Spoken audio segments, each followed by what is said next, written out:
We're going to get started on part 2. Okay, so for this section, we're doing the solution enhancements, right? So yes, there is a full hour of exciting inventory patch and other enhancements. Okay, so we're going to start with the very new Endpoint Management Workspaces. And I'll let you know too, the next session, I believe, or is it tomorrow? I can't remember. Rob will be going through a lot of the workspace features as well as time critical management. So I'm just going to brush along, basically say, this is the feature, this is what it does. We won't go into too much depth because there's at least an hour going to be shown on it. All right, so what is it? So Endpoint Management Workspaces, it's a web-based console with dedicated widgets and workspaces. Okay, so this is one where you saw this morning where it was like the level 1 worker comes in and sends some software out, does some tasks, might look at some inventory without access to the console. Okay, so this speeds up day-to-day operations for endpoint management jobs. This is where it is, right? So we kept with the same format. It's HTTPS or HTTP, the NS name, Altiris Workspaces. Okay, and it can also be accessed in the console. You'll see it right in, I believe it's in the home section. Okay, so depending on the permissions granted, you'll be given access to specific functions and parts and so on. So just like our console, you can use security roles to keep people out of, let's say, run task or delivering software or even seeing certain inventory. And the scope is also respected too. Okay, so what can you do with it? You can view inventory. So this is a small example of a specific endpoint with all of its inventory behind it. Okay, you can run tasks on one or more endpoints. So basically you can start off by selecting the task, selecting your endpoints, and basically go, right? 3 steps. You can deliver and install software. So provided there's a software resource or release, or of course a software product, if it's listed in the software catalog, you'll be able to choose the software, choose the targets, and then send the software down to it and deliver it. Okay, so these are basic functions, right? Like I say, it's an external website that allows you to do kind of level 1 stuff. Okay, and you can also gather inventory in real time with the TCM or the time critical management function. Okay, so it's all within these workspaces. Okay, and more from Rob later, right? So Rob's going to go in depth on these. Okay, now time critical management being part of the same console is a different function, of course.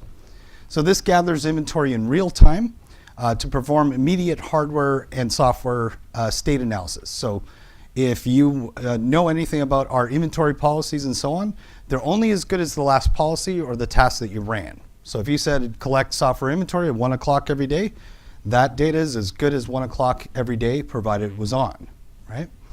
Okay, so time critical management uses the persistent connection abilities, right? So provided you have all those policies turned on and that feature on the agent, anything you send out, a query, will work as long as this is enabled. Okay. All right, so you can use it in 2 places. Right on the workspaces, it's actually 1 command down. You'll see the what do they call it? Quick tasks on the top, and time critical management is the second function there. Or you can be in the console on a specific filter or component, which would be a computer, etc. Right click on it, time critical management, and you will see open search. So that takes you right into the interface itself. Okay, so the functions you can do with time critical management, you can verify that the inventory is up to date or not. So you can query through and say, show me everything that's up to date as of last 6 hours, 24 hours, or a custom, right? Every hour. Okay, you can run tasks in real time. So depending on the query that you made, let's say all computers that are blue and have some specific data class.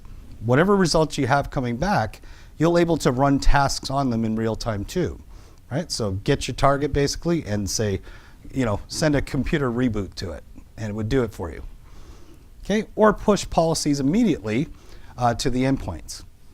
Okay, so anything that you see in the console to a point, whether it's a task or a policy and so on, you can do a query that goes out and gets the latest information about that endpoint, and then you could do an action on that. Okay. Okay, I know that was pretty brief, and again, Rob will go through this in extreme detail. Okay, so now we're going to move on to inventory solutions. So the first solution, we have application metering in Mac OS. Now, somebody asked me at lunch, I'm seeing some things that have already been released and so on in 8.1 and things. Well, as you heard from Damon, we have a release cadence of a certain amount of months. And you'll notice that RU1 right through RU7 is mentioned in here. So it's a combination of all the RUs that were released, things like Software Portal, etc. On top of that, the things that were released today, or basically in our GA release. Okay. So yes, we've had it for a couple of months, but it's just nice to review that we do application metering for Mac OS now. Okay, so this is 10.9 and above. Okay, and it works exactly the same as you've been used to for the last 10 years, right?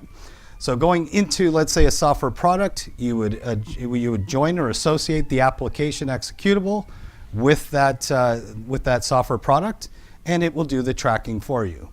And it also, of course, works with the application metering policies. So if you make a simple policy that says, anytime this executable runs, send me an event, or deny access or execution of the software. So what you see in the Windows side is pretty much the same in the Mac side now. Okay, so we made a new data class. It's called Product Monthly Summary to get this data. And where can you see it? Well, in the same places you see it for the Windows, right? So in the software, or in the Resource Manager, as well as the software view, right? So you'll see the same attributes and data. Okay, there's a new inventory function called Collect Time Critical Inventory Policy. In this case, it's actually used for keeping inventory up to date, and it uses the, of course, persistent connection, time critical management features, and so on. So what does this do? It basically gets hardware and software data classes on a schedule. Okay, so you can go through just like you do for a standard inventory policy and collect the data classes that you want. Okay, and the only exception is any data that's changing all the time, like services up and down and things like that. This is really used for things you'd want to query. It's not always about whether a state of a service is on or off. It's, is this an IBM whatever model? It's, it could be whether something's installed or not, right? Okay, so when it collects it, it's triggered by a defined interval. So you set a specific interval, and it will send back that specific data through persistent connection to keep your data up to date. Okay, so you'll set it for 1 hour, let's say every hour, and so on. Okay, it can also, for Windows, detect changes in software. So let's say that there's a new application added, I don't know, Candy Crush or whatever the latest thing is on a Windows computer. It can report data back like that, or any changes to version, or anything that's manipulated about the software list. Okay, so this is only for Windows. Okay, so what does it report? Any collected data since the last scan. So it's all deltas. This is not doing a full inventory.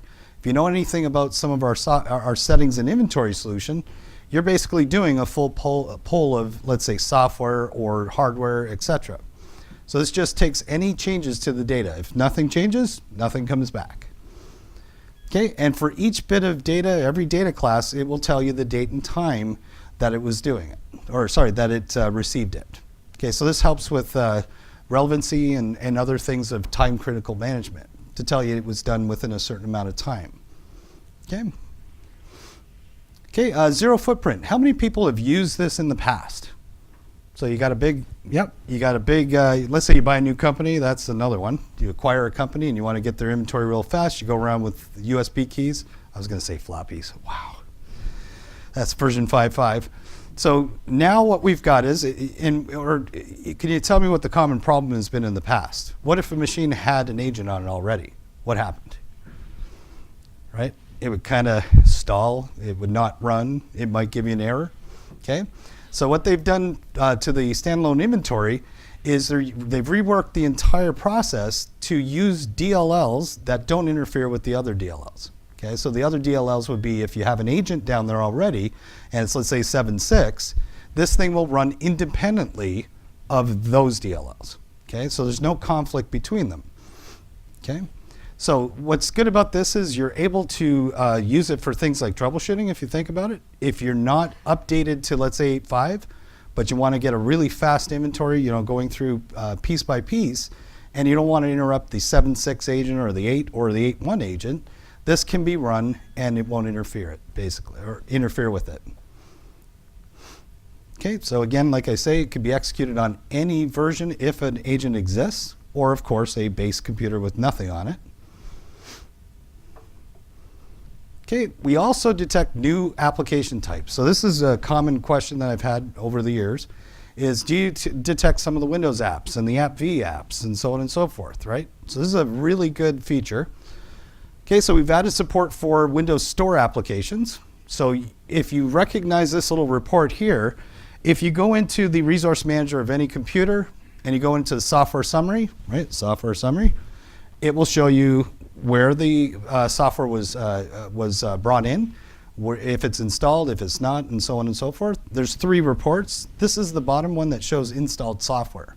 So you should be able to see quite plainly whether it's add and remove programs, whether it comes from MSI import, whether it comes from other sources. Now it'll show app V or app X, okay? So now you can actually see all those Windows Store apps, make reports based on them, possibly even make policies where you stop network connection for Candy Crush or whatever it might be. Okay, and you can see some of the common apps that are in the list. Okay, so it's always been traditional MSIs and apps from DMGs and so on and so forth. Now we can expand that data class. Okay, patch management solution. So in every pane for the patch management policies, if you look at the Mac, the Windows, the Linux, the CentOS, we now have the patch policy pages on the patch management page. So traditionally what you've had to do is go into policies, then go into patch management, then go into patch management policies in the folder and look at the hundreds of policies. Now you can do it straight from the patch management, the remediation center basically. So it's in Windows, SUSE, Red Hat, and CentOS panes. Okay. Okay, you can also select a policy from the list. So as soon as you hit one of these reports, it expands into the big list of policies, which are searchable, right? So I know most of you probably have hundreds of patch management policies. So now in that middle pane that expands, you can actually search on it, go to the policy, and on the very far right pane, you're going to see the entire policy, right? And be able to manipulate it, edit it, do whatever you have to. Okay, so in one of our former releases, obviously we have support for Office 365 channels. Okay, this is just an illustration of what it was before May 2018 and what it looked like after May 2018. This is the naming convention that you'll see in the PM import or your import list. Okay, and you're able to select each and every one of the channels that are applicable to your organization. Okay, so all the metadata we pull in through PM import has the Office 365 products. Okay, so how to get at it? Go right into the import of vendors, software, etc. Go into that area, select Microsoft, of course. And I don't know if that's really easy to see. Yeah, well, it's basically showing you the 4 different channels. You've got the deferred, monthly, semi-annual, targeted, etc. So they appear as choosable options to deploy. Okay, so make sure that you imported the latest PM import. I believe this does apply to 8.1.2 in certain cases. Okay, so make sure they're selected in the vendors or deselect the Microsoft Office click to run. So if you deselect the click to run, you'll have access to the other 4 and you'll pick each one of the channels you need. Okay, so you'll see those in the list now. Okay, and we have a huge document on support for you. So Doc 9673 will tell you everything that I've shown you here and a lot more on how to apply it. Okay, we have peer-to-peer support, of course, for Office 365 updates. Right, so you're able to download these updates from their peer using incremental differencing. So it's basically using our peer-to-peer technology to get these big files from place to place and quickly. Okay, so rather than each one of them going out to Microsoft, each one of your endpoints, and pulling out, the 350 meg upgrade. Okay, so it's much more efficient. Okay, we know what it does. It reduces WAN traffic and it decreases the update times. Okay, and there's nothing special you have to do. You use P2P, turn it on, and it just works. Set it and forget it, right?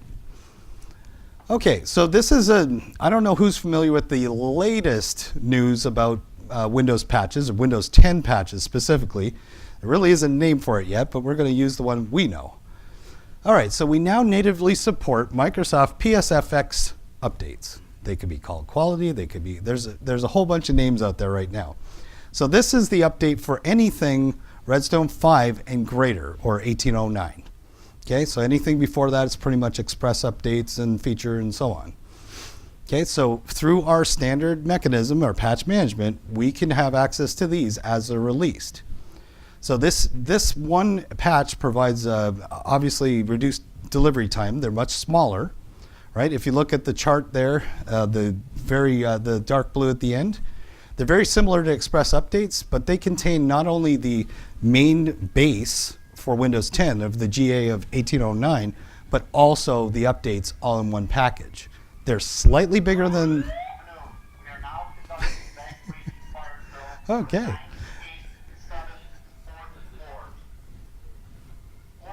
We evacuating? We're okay? Okay. So in this case here, they are slightly bigger by just maybe a couple of megabytes or whatever, but they have all of the stuff it needs to do a fresh update, and it doesn't rely on all the differences you see in Express updates, right? Okay, so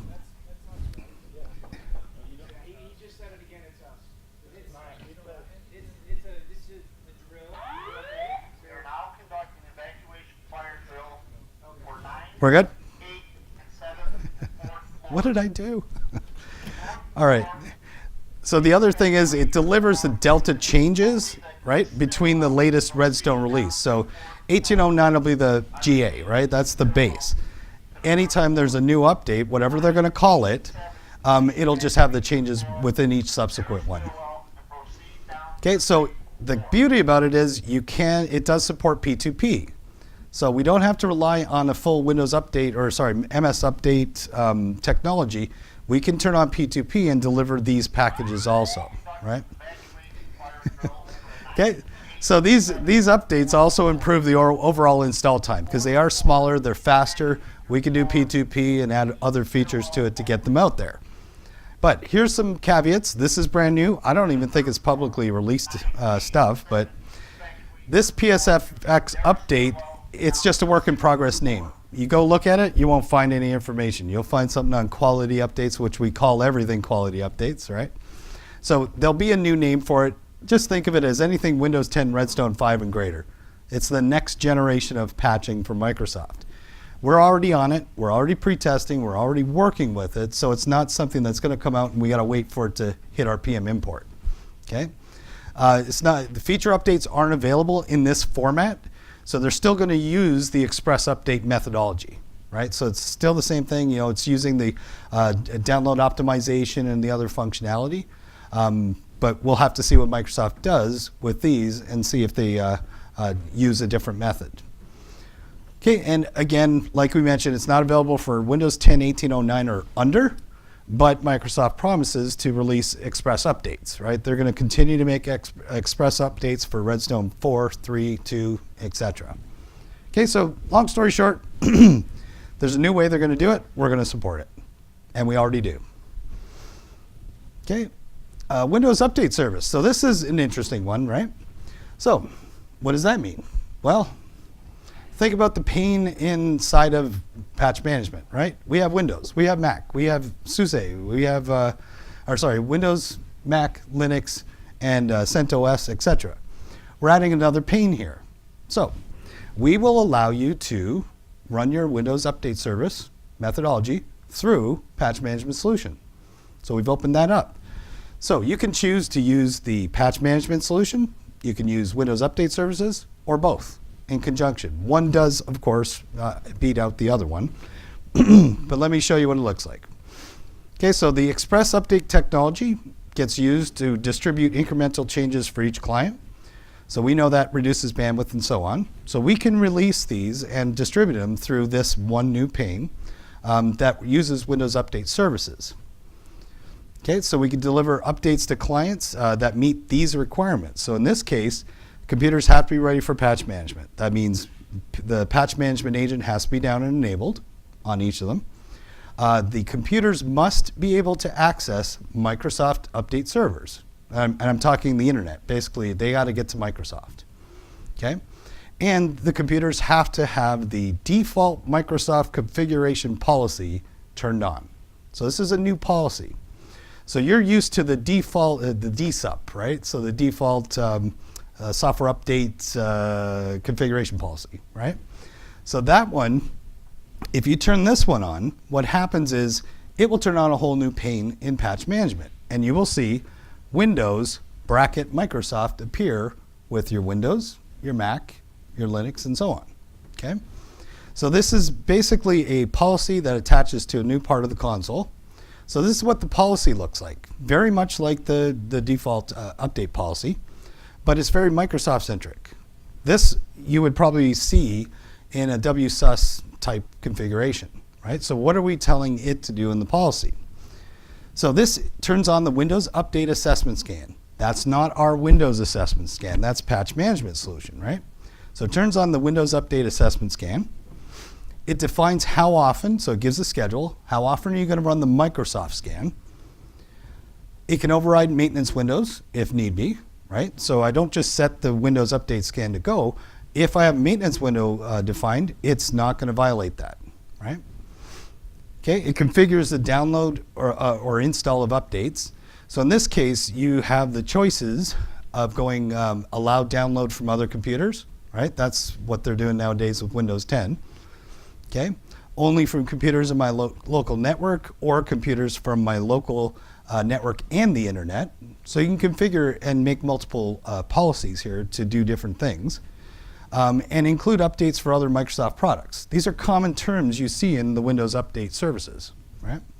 So we're basically giving a front end to those policies. We're managing Microsoft at this point, right?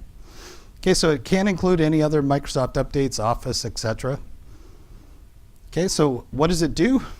So when the policy triggers, it hits its time.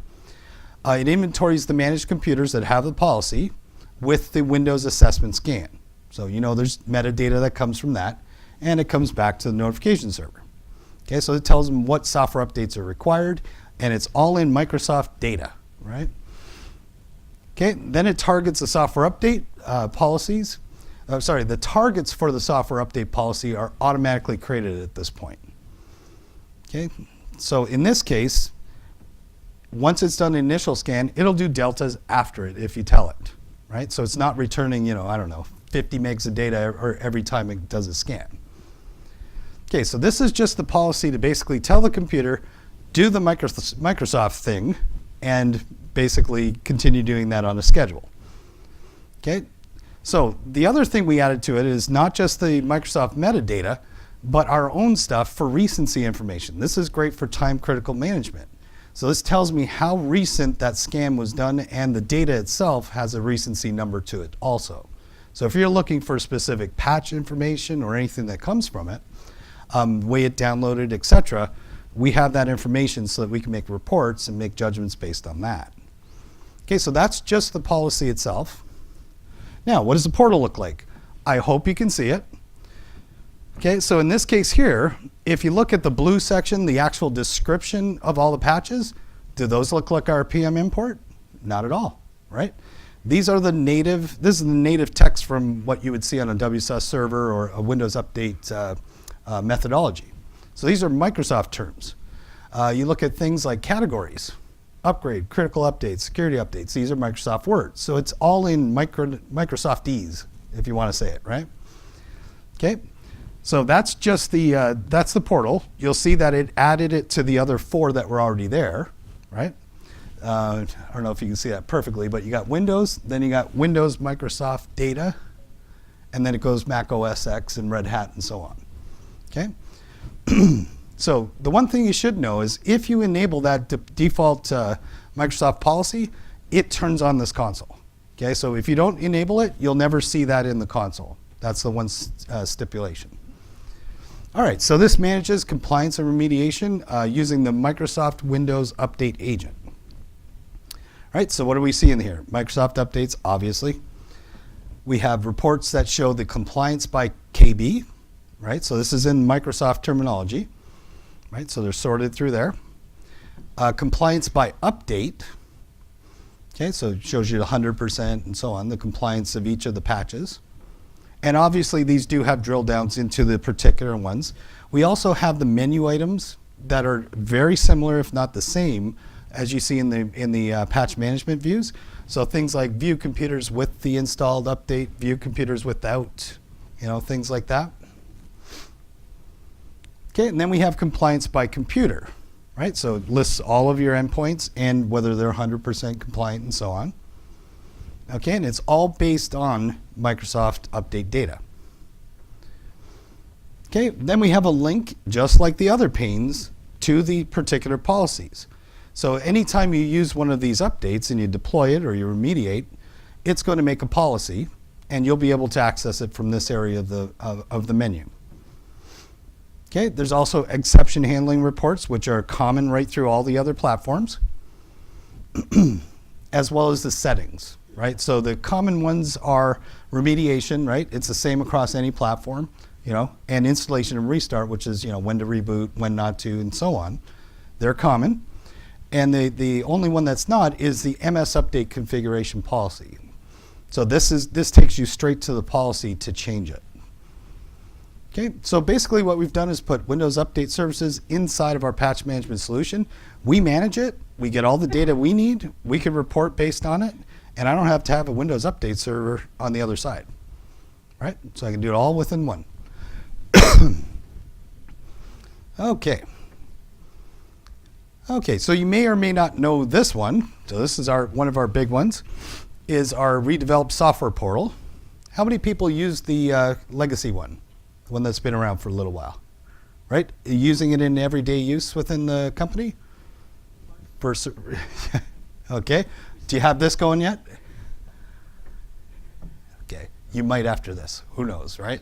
So it's been out since RU4, right? I think this was April timeframe. Okay. So this submits requests and installs software based on through a web-based console. Okay. It's very App Store-ish. Okay, with little or no administrator involvement, right? So you can set it to absolutely just approve all software or have different levels of approvals. Okay, so the hope of this is to reduce help desk calls and any administration, and it simplifies the process for software delivery. Okay, we use the same information that we always have: the software library, software catalog, all the methodology that you know, how to import a piece of software, how to define it, how to make products, releases, updates, whatever. It's all the same. So it's basically a front end for all of that. Okay, so we can have pre-approved or manager-approved software requests done through this. And it's installed as part of the agent. So the same kind of policies you turned on in the past to show the portal and to access it are still applicable. Okay, and there's a great document. This is actually a software portal user's guide. So there's a separate guide just for software portal, how to do it from getting your software ready right through to how to implement it, how to change the logos, some of the look and feel of it. Great document for that. All right, so you might notice some changes in 8.5 or 8.1 RU4 and greater. You'll see parts that are legacy. Right, so you can use the enhanced, like you saw, the new web console, or you can use the legacy software portal. Okay, so it uses a lot of the same pieces, so the transition isn't too bad. Okay, we can also set it to prevent all unlisted software requests. So this is basically saying, I'm going to put 100 applications up there, but nobody can make a request for anything that's not on the list. So I can turn that off by default and just say, no, whatever's here is what you get, that's it. Okay. You could also publish across multiple domains. Now, obviously, the domains must have a trust. So if I'm on domain A and you're on domain B, and I go to the portal, I can still get my software delivered to me, right? So in the background, you have to have some kind of a trusted domain, of course. Okay, I can cancel the delivery now after a certain amount of hours. If you've worked with the legacy console, there isn't a setting to basically say, alert us if it hasn't been installed in 5 hours. It just doesn't deliver it, right? If something happens in between. So now I can set it for 5 hours, let's say, and if the request doesn't complete in that time, it'll notify the manager. Okay. Email notifications to common or specific addresses. Basically, I can set it to, let's say, a generic help desk address, helpdesk@mycompany.com, to submit any requests through that, or to specific addresses, or from the requester, or the requester's manager. Okay, so looking at the software portal agent settings, especially on Mac, to get to the portal, you had to literally go into the agent and go to the software portal icon. Not very helpful when it's not on your desktop or in the bar or anything like that. So in this release, we have 2 settings in here that will actually allow you to show the icon in a specific place on a Mac, okay, and actually add a secondary reference to it. I'll show you that. So this gets applied to all Mac machines. It respects any Mac-specific options. Okay, and it also has the policy was renamed to be more generic for all platforms. So with the advent of other platforms coming through. So what does it look like? So obviously we can hide the icon and so on if we need to. So a context menu item was added. If you can see the Mac view here, you'll see the little agent icon at the top. It actually has the software portal there now. So any user can use it just like an app store and so on and so forth. Okay, so the legacy portal showed all the applications regardless of OS type. So you'd set up your software catalog in RU4, right? And it would show let's say Camtasia for Mac on my Windows PC, right? And it had no way of distinguishing, so I could still request it and it would try and install it. Well, it couldn't, right? So in this case here, we can take any application, and as long as it's compatible and it's indicated for your platform where you're requesting it, it'll use certain metadata to determine whether it's valid or not. Okay, so whatever requesting OS, I'm a Windows PC, I make a request, it does a check, and it basically says, yep, you can have it on there. So how does it do it? It uses the applies to software platform association that sits inside of the software release or the software component itself. I don't know if you remember this area, right? So it's the associations tab. It applies to software selection or software platform, and you should know that this is automatically entered when you import software. So this is already self-populated. If you bring in an MSI or a DMG, it will show Windows, Mac, etc. But if you do have applications that actually don't have this attribute set, you'd have to go into it. You'd see it up in the console and it would try and install on Macs. So you might have a little bit of legwork to get in there and look at some of your software in the catalog. Okay, so these are defined automatically through import, as I mentioned. All right, so something new about the publishing. So if you think about the software release or software update, any kind of software component, you'll see a publishing tab in there.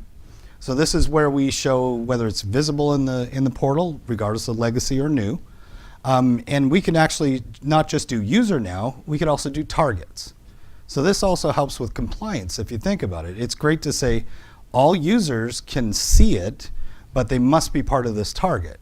So it further defines who can have access to the install or request the software. Okay? So in some cases, I might set up one for, let's say, a full-fledged Visio 2016, which is pretty expensive. And I could say, all users can request it, but only this target that we're approved to actually install it can see it in their console. Okay? So that's been added on the publishing tab. Okay, and it also, like it says, it defines, it prevents multiple users from installing on multiple devices. So I might have access to it, but only in the Windows target, but I don't have access to it for the Mac target, or vice versa, right? Okay, so there's a couple of user enhancements. So if you have the original RU4, this has been updated since the GA. Okay, so users can open the portal in cloud-enabled management. Okay, so this means if you're out of the perimeter, you're in Starbucks, you're on the internet, but your cloud-enabled management is enabled in the agent, you'll be able to go straight to the portal. And that's obviously something you can't do with the legacy.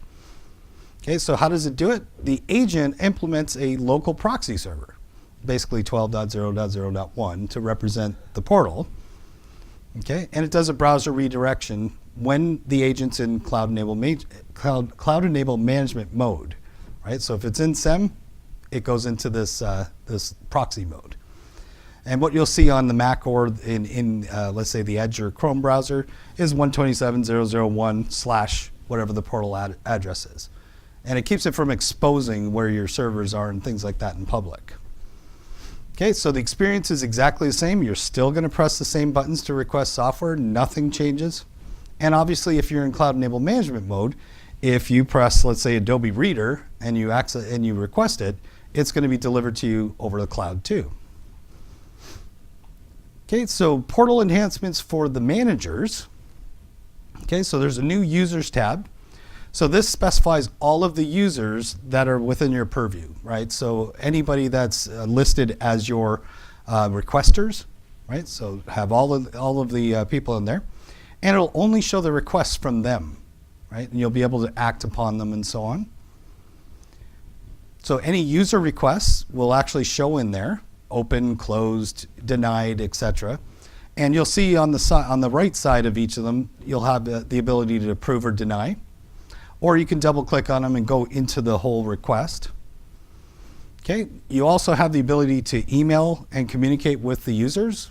So you open one of the open requests, go in there, type in some, let's say a question, why do you really need this? And it'll go to the user and then come back to you. And you can approve or deny based on that. And it's got filters and search parameters and so on if you have 100 people under your request list. Okay, so you'll see these pop up only if you're one of the software managers.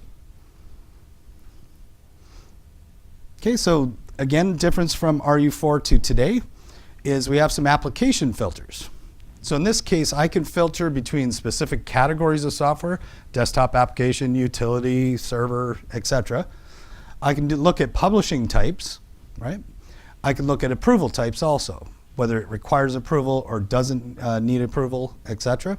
And I can filter down the list. My demo machine might only have 5 apps, but I know most of you are probably well over 100, right? And we actually use this internally. This is the way we get software to all of our PCs in Symantec. And it's pretty lengthy. Yep. Okay, so again, the filters just get applied. It's a simple filter. You put your search parameters in, and it gives you a reduced list of what you want to see. Makes it easier to find that application. Okay, we have another feature: request unlisted software. So if you look at the portal itself, there's at the very bottom, let's say the last box, it'll say request an application. So as long as I didn't disable that in the policy to say don't allow requests of other applications, I will see this box here.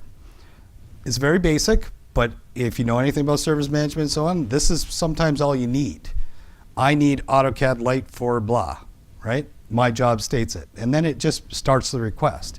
We're not intending on being a full service management or service request system. We're simply saying our portal has the ability to say, I want AutoCAD Lite for this usage. And it goes to your manager, and then they use whatever system they might do for procurement, etc. So you would submit the request after putting your details in. The request goes through. It gets investigated, approved or denied.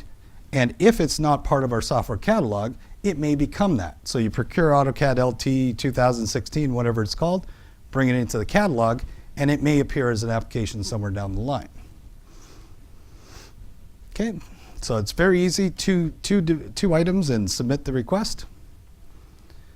And it is also handled the same way you saw it in the legacy, where you requested the software and you had the approval go through. Notifications. So we added one option in the notification. So this is my user profile, let's say, And I can choose display notification when requested application is installed on my device. And I can also tell it to tell me about the status of it, the comments, etc. Anytime somebody adds a comment. So at every step of the way, I can choose a checkbox that sends me some kind of notification that tells me what progress it's in, what status it's in, whether it was installed, whether it's going to show up on my agent and flash that, this just got installed, right? Okay, so these are again in your user profile. You'll receive emails when certain things happen. And this is what some of them look like. So we have software portal notifications at the agent levels. This is just showing the Mac, the open agent window, as well as the task tray icon also. These are some examples of what you might see. So on Windows and Mac agents, you'll see some of these notifications saying that your software is approved and it's being installed right now, or it just installed and it was successful. So there's a lot more notifications than we've had in the legacy software portal. Okay, so it works with quick tasks or managed software delivery requests. Okay, so we're looking into software management solution now. So software resource management. So if I go into a release, an update, any of the software components, I can now change the icon at that level. So if you know anything about any deliverable software area of your software management view, you would basically see a whole bunch of the same icon down the line, right? Unless you're a software product, you don't get an icon. Well, now what we've allowed you to do is at this level, the software component level, on the first pane, the properties pane, I can go in and change the icon. And that's a big thing for visibility and usability and so on, right? So this is in the software catalog as well as the software views. Okay, and it has a double meaning or a double feature here where when you change the icon, it'll actually show it properly in the software portal. So they're all linked to the same image now. Okay, we also have a really fast way of importing and delivering software immediately now. So in the past, we'd have to import the software, bring it into the catalog, define it, do all sorts of stuff to it, and then do a quick task or do a managed software delivery. Well, now what you can do with certain software is create one, or import one and deliver it immediately. Okay, so it's like a two-step thing. So this allows for the rapid creation of managed software delivery policies. Okay, so if you go under Actions, Software, Import and Deliver, you'll be able to take it. It'll ask you for the package. So this is where you put your MSI, DMG, etc. Okay, it gets imported in, and it automatically creates a managed software delivery policy for you right away. It's disabled, of course, and all you've got to do from that point is set the target, make some changes to some of the schedules and so on for remediation and other things, and off it goes. So it's right-click, import, and deliver. Okay, so it puts it in the right place where you've always seen your managed software delivery policies, so the common MSD area. And it's opened automatically. So it immediately imports and it just opens the policy so you can get to it. All right, so here's another one. So if you've worked with managing publications, so think of all your managed software delivery policies as well as the actual software components, you have to go into each one of them to change the publishing, right? So if you had 100 to do and change it to the user, scoping and so on and so forth, you'd have to go through 100 different policies. We now have a managed publications page that lists all published software. And from there I can select multiples. I can go in and edit each and every one of them and change the parameters. The ones that are important, not the really detailed view. So I can view, edit, and delete each one of them. So if you look at the parameters here, it's just the basic stuff. Software, the version, the type, the platform, etc. Also, I can define the category. Is it a desktop app? Is it a utility, etc.? And I could also set things like the users, right? So users and targets. So I don't need to go into the policy. I can just see them all here and do the changes.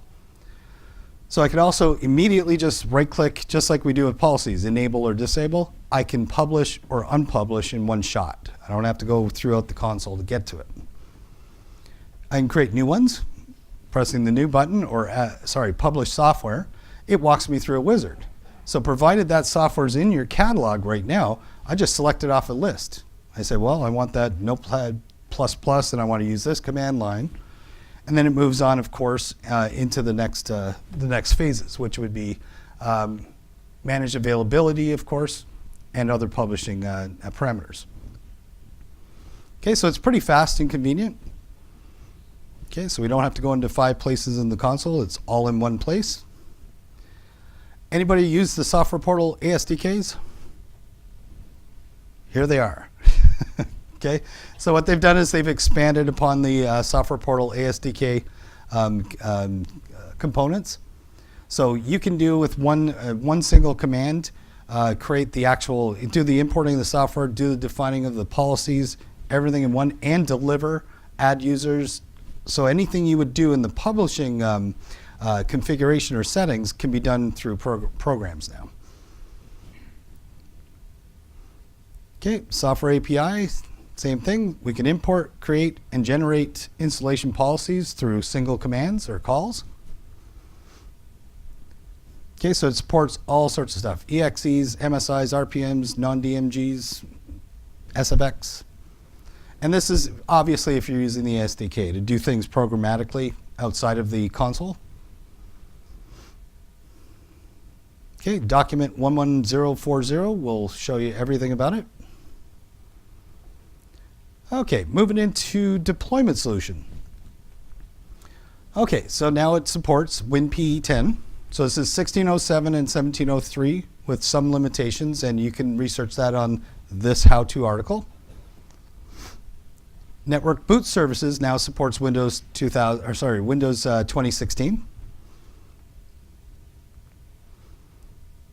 Okay, we can now upload cab files into the driver management.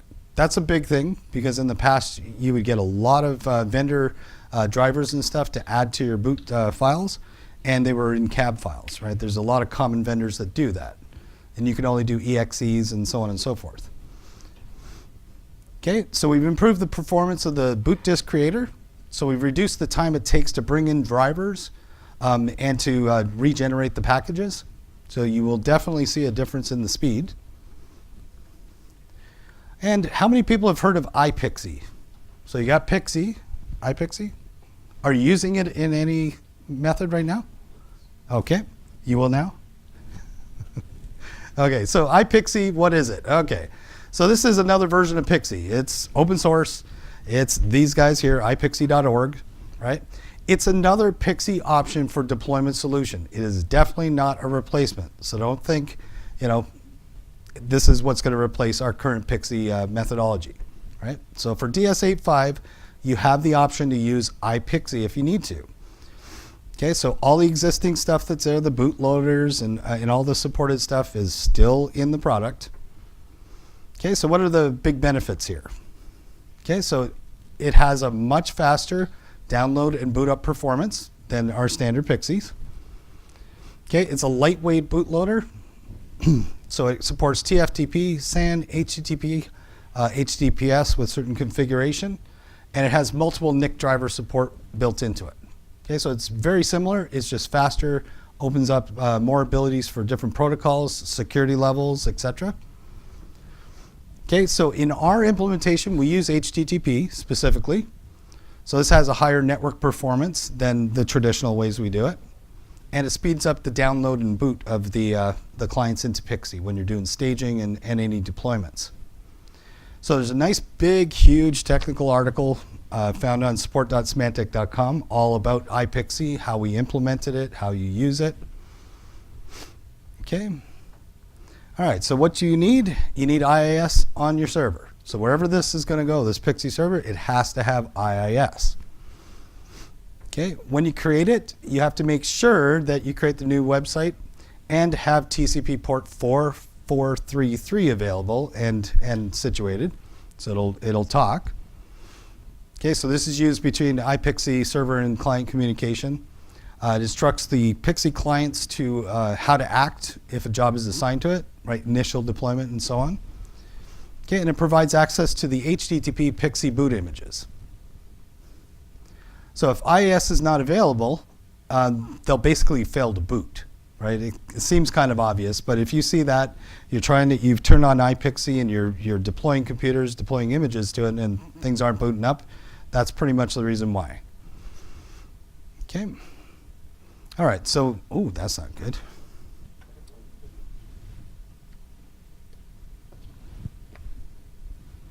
Let's see if we can get through before the battery. It's a race. It's the empty fuel gauge, right?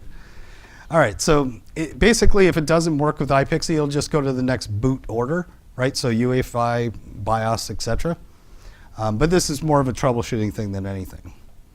Okay, so you must enable the use iPXE with this boot configuration checkbox in the pre-boot configuration if you want it to boot in iPXE versus the traditional. It's a simple setting, nothing major there. Okay, and again, we have that big tech article that'll help you out. Okay, workflow, just a couple of minor changes here, mostly for our SEP customers. So a lot of our SEP customers really want to use a lot of the implementations, the workflows, the components that they were using in 12, but with their 14 purchases, right? So we expanded some of the components as well as many of the other parts of workflow to accommodate that. Okay, so this has added a whole bunch of functions like group inquiries, a lot of SEP information, updates, quarantine information, quarantine actions, things like that. Again, there's a document available, 10.748. Okay, and you can now download and use the screen capture utility from a remote computer on which the workflow solution is not installed. So in the past, you wanted to use the screen capture utility, you had to have workflow on the machine. Okay, so nothing too crazy, but we're just trying to support our SEP clients to allow them to continue with their automation. Okay, and the installers, if you are working with different localization or different languages, our process manager and workflow designer installers are now localized. Okay. All right, any questions on the solutions? Yep. So you mentioned WSIS and or patch manager using the Alturas version. How does that affect bandwidth throttling and notifications such as deferred time? Do you still get those functionalities? Yeah, so I don't know if we can. Basically, if you use the Windows Update Service side of patch management, is there any difference between that and our patch management as far as bandwidth throttling, the ability to, the speed of the distribution of the patches and things like that? In the case of the integration with the Windows Update agent, the packages are being downloaded from a Microsoft server in the cloud rather than from your internal network. And the peer-to-peer type of functionality is actually Microsoft's deployment optimization functionality in that case. So it's the Windows Update agent that's actually handling the download and the peer-to-peer like stuff at that point. Right. So if you use just the Windows Update Services side of the house, you're basically using their technology, right? Downloads from the source.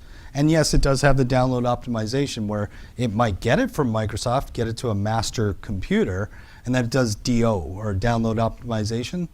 So you'll be comparing features like that with the way we do patch management, which is obviously spread architecture, peer-to-peer, all these other things, right? So if you took Patch X and Patch X, you would have to compare how long it takes for Patch X to work in that system versus how it works in patch management solution, right? Using our features and so on. Okay. Yeah. And then with the peer-to-peer, do you still get bandwidth throttling within the subnet?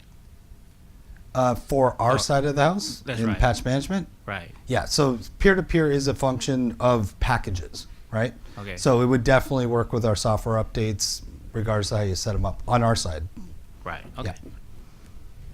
Yeah, the only thing you can't do is multicast and peer-to-peer at the same time, right? That's just, it's not a no-no, it's just it kind of defeats the purpose, right? Any others? Okay. Let's do a quick. I have a question about the notification. We'd like to Oh, sorry. Like, is it possible to have like a more customizable format? Because we currently have like certain communication standards we have to follow, and right now with the notifications, it's just like a fixed design. So we kind of need to have it to have certain like logos and formats and even languages when we post notifications. Are you referring to notifications within software updates like patches? Yeah, patches Right. or maybe reboots or like certain tasks that need to notify the user that they need to do something. Yeah, well, we do have the top level notifications that you can do custom messages for, but they're generic to the agent itself. So if you want to notify somebody that there's a software update ready to be installed, you can definitely change the text of that, but you can't do it per each and every update, right? And I don't think there's a facility to change logos on it and so on and so forth. It comes from the agent, so the agent UI notifications, the only thing that really changes is inside the text itself. So instead of the generic message, you can put a corporate message in there to say, this is a mandatory software update, you must do this, but then this time and so on. So you do know the notifications I'm referring to, right? Yeah, so it's everything from postponing and all of the other critical scheduling things plus the text. But that's the limit right now that we do. Thank you. To learn more, visit go.symantec.com/manage.